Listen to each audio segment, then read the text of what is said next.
After watching through hours of footage and literally frying my brain, I found some arguments that Andrew Tate seems to be pushing in terms of why he thinks God is real, why religious fundamentalism is good for the world, and why it's apparently horrible not to be superstitious. I've chosen to make this video mainly because of the reach and influence this guy has, especially on young men.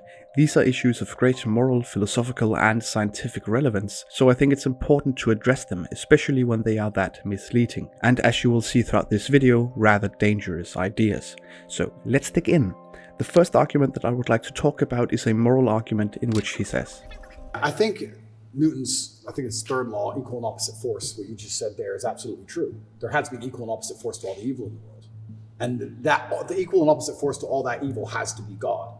Okay, first of all, just because you are invoking a scientist as a means to justify your argument, it doesn't follow that there's any scientific acknowledgement of the argument, because there simply isn't. Newton's third law deals with physical objects in motion, stating that for every action there is an equal and opposite reaction. Morality, on the other hand, is our human way of conceptualizing a particular system of values and principles of conduct. Principles concerning the distinction between good and bad behavior. So although I think he's using Newton's third law as a metaphor for explaining his argument, but I'm just not too sure with this guy, I just want to make it clear that none of Newton's laws of physics apply here, and it is a flawed analogy because they operate in entirely different domains. He says that there has to be an equal and opposite force to all of the evil in the world, which sounds like he's suggesting that morality is some type of zero-sum game, where morality is to be considered opposite forces of good and evil, and that these forces are equal, meaning that they are balancing each other out in some way.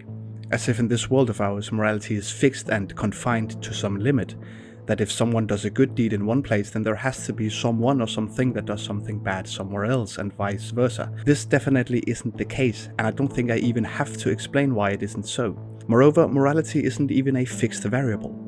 Our values and principles vary across cultures and have changed constantly throughout human history, which makes the argument of a morally equal and opposite force even more adverse. There's something called moral progress, where we've seen that morality can evolve and improve over time. As societies learn from their past mistakes and injustices, they may develop more inclusive and equitable moral standards going forward. Moral progress doesn't necessitate taking away from one group to benefit another, but rather striving for a more just and moral society overall. This can obviously also work backwards, and new or old standards of morality can for some people seem completely unjustifiable. The important thing we can do is to have an open and honest dialogue with each other and try and learn more, and have a shared goal of pursuing flourishing for our species and maximize happiness and minimize harm across the globe. The only type of belief system that can prevent moral progress are those that are completely fixed and considered unquestionable, and therefore also dogmatic, where it is literally considered a crime, in some instances punishable by death, to question and oppose. These types of dogmas can latch on to political ideologies and opinions, and they can obviously also latch on to religious beliefs. And it is this type of thinking that worries me, and it is what Andrew Tate seems to be in favor of, which seems apparent when he says things like this. If your book says X, but you refuse to say the book says this, I'm sticking to what the book says. Doesn't matter what the subject is, right? I don't want to get us banned. I think everyone can work it out. If you're a Christian, 99% of Christians are ignoring every single rule inside the Bible every single day. Christians interpret the Bible, you're saying? Like they pick and choose what they want to they'll try and say, I interpret it differently. I believe in God, but I don't believe in that part. That's not what the book says. It doesn't say ignore half of me. It says, follow me. If the book says man and women lay together, and then the Pope is going to stand up now and say that you can be a gay preacher, the book doesn't mean anything now. So the whole religion doesn't mean anything. So the rules don't mean anything. If you're tolerant of everything, you stand for nothing. And he goes on to convert to Islam mainly because he respects the fact that the Islamic faith is the most intolerant of the world religions, he says, when it comes to issues that go against what the scripture says, and also because he thinks that if you're not religious, you are actively trying to destroy baseline morality.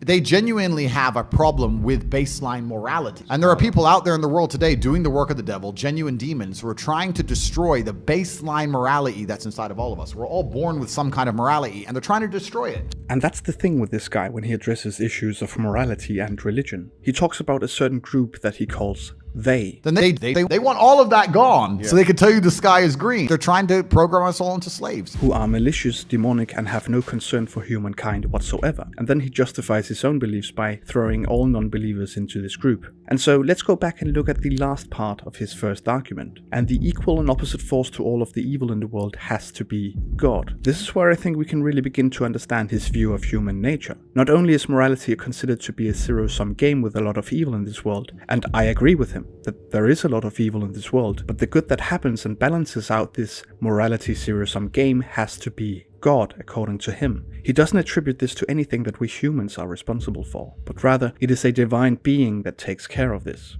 Where did our baseline morality go? It seems like he's the one who's trying to deny the fact that we do have basic moral senses. And while he might say that the only way this baseline morality can be achieved is through believing in a god, I'd say that that is both untrue and a very pessimistic way of viewing human nature. So what motivates us to be good in the most basic and well-established sense if not a belief in God?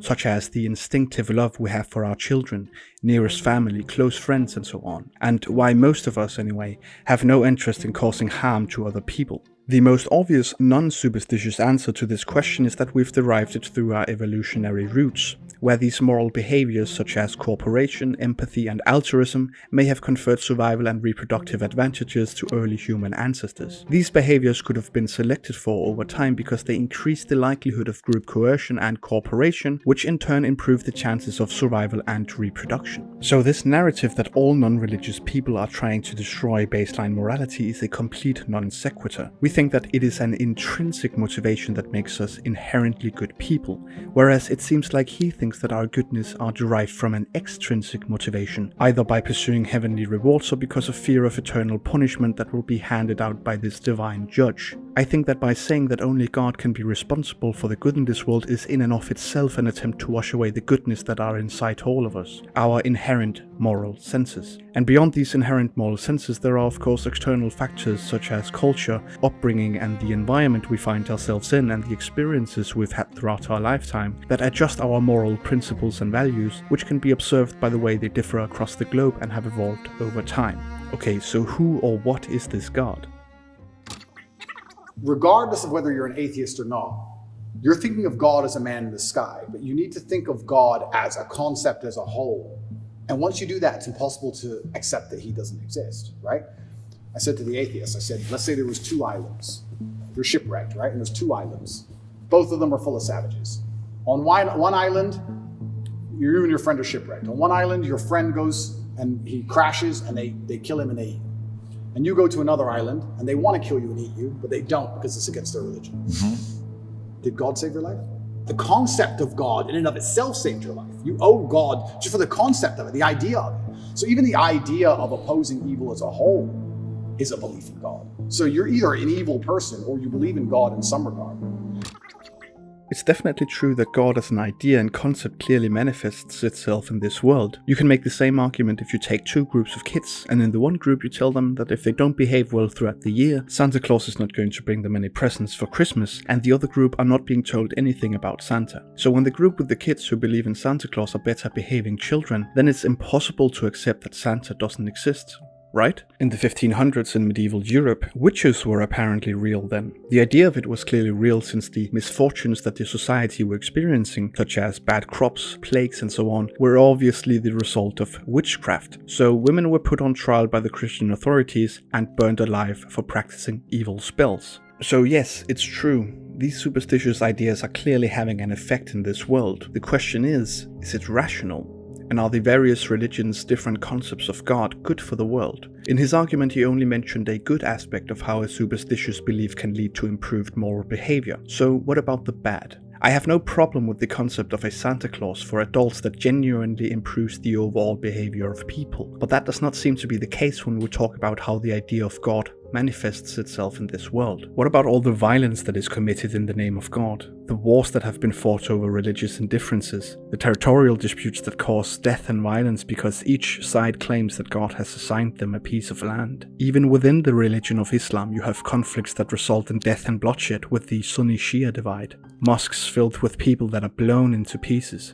How about the fact that the idea of a God can make parents hate and forsake their own children simply because they're not heterosexual, because it's considered a sin? How they've planted the idea of hell into their minds and how they have to spend their life in fear of it. The physicist Steven Weinberg has a famous quote in which he says, "With or without religion, good people can behave well and bad people can do evil. But for good people to do evil, that takes religion." And although I agree with the essential point of this quote, I don't think it fully captures the truth of it. I think that what can really make good people do bad things is dogmatism. This idea of laying down principles as undeniably true without considering all of the evidence or considering the opinions of others. Because people can clearly do horrendous things in the name of an ideology as well. So religion, I would say, isn't inherently evil either. I consider religion beautiful when it comes to expressions of human culture, history, and the astounding architecture that various religious traditions have been able to build. The art, poetry, and literature that have come out of religion,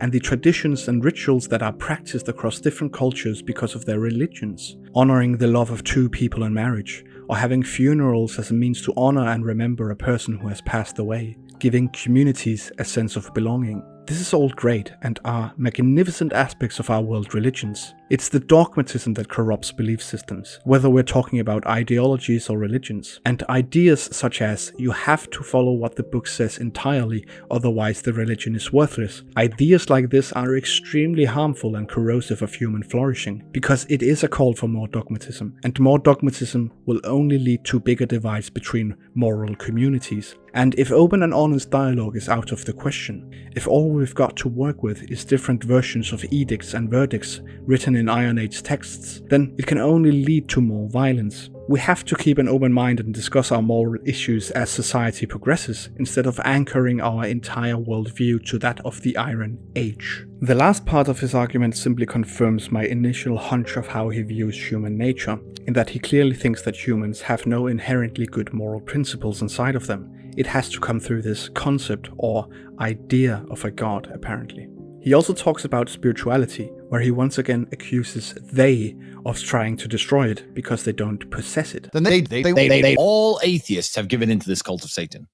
All of them. I'm pretty sure this is a symptom of being in isolation for too long in a jail cell or at home arrest, and viewing the whole world through whatever they're searching on the internet. But anyway, just because one doesn't believe in a god, it doesn't mean that that person cannot find awe and wonder in the real spiritual aspects of life. The truth is, most of us humans have genuine spiritual urges and concerns. Questions about why we are here, what is the meaning of life, and what happens after death, Is there some type of post-life existence? And what organized religion has done is that it has to some extent taken these questions hostage and has substituted ignorance with a mixture of wishful thinking and what ancient theocracies could obfuscate in order to better preserve their power over people, with ideas such as hell, and made these beliefs utterly dogmatic. Just because we're not interested in having these questions answered for us, it doesn't mean that they're not of interest to us. Most of us just like to keep an open mind and find spiritual beauty in the real world. Making an umbrella term as an answer for all of these questions and calling it God